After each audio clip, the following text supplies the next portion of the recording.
Sinabi ni Pangulong Ferdinand R. Marcos Jr.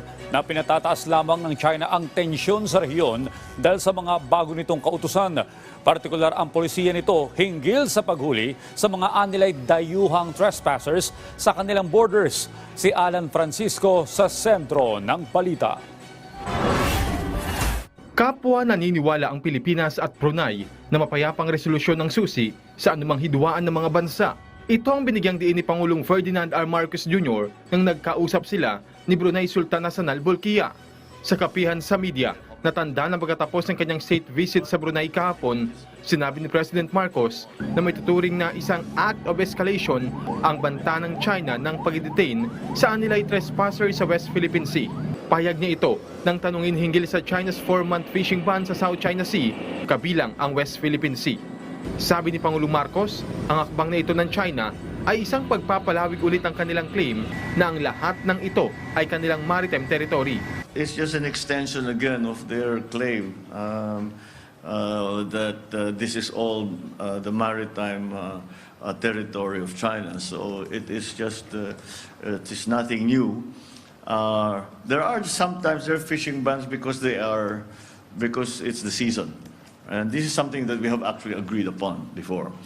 But the new policy of threatening to detain our own citizens, that is different. That is an escalation of the situation. So yes, it is now very worrisome. Ang Bureau of Fisheries and Aquatic Resources nanindigan na hindi kikilalanin ang unilateral ban. Ipararamdam ng BIFAR ang kanilang presensya para sa mga mangingisda sa West Philippine Sea.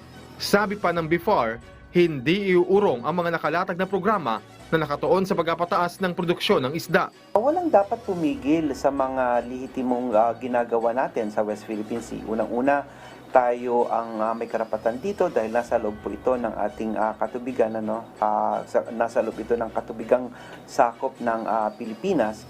So, tuloy po sa panig ng Bureau of Fisheries and Aquatic Resources kung ano man yung mga nakaplano pa namin na gagawin sa West Philippine Sea bilang bahagi ng pagbibigay na tulong sa ating mga mangingisda, patuloy po itong gagawin. Muli ring binigyang diin ni President Marcos na ginagawa ng pamahalaan ng lahat para maresolba ang aksyon ng China sa West Philippine Sea at ang pagpayag nilang makapangisda ang mga Pilipino roon.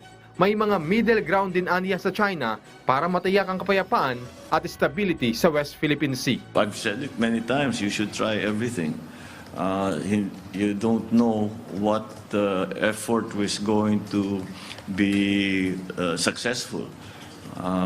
So as any point of contact that I can establish, I will use it.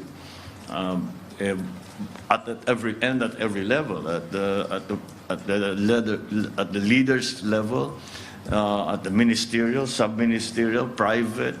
Alan Francisco para sa Pambansang TV sa Bagong Pilipinas.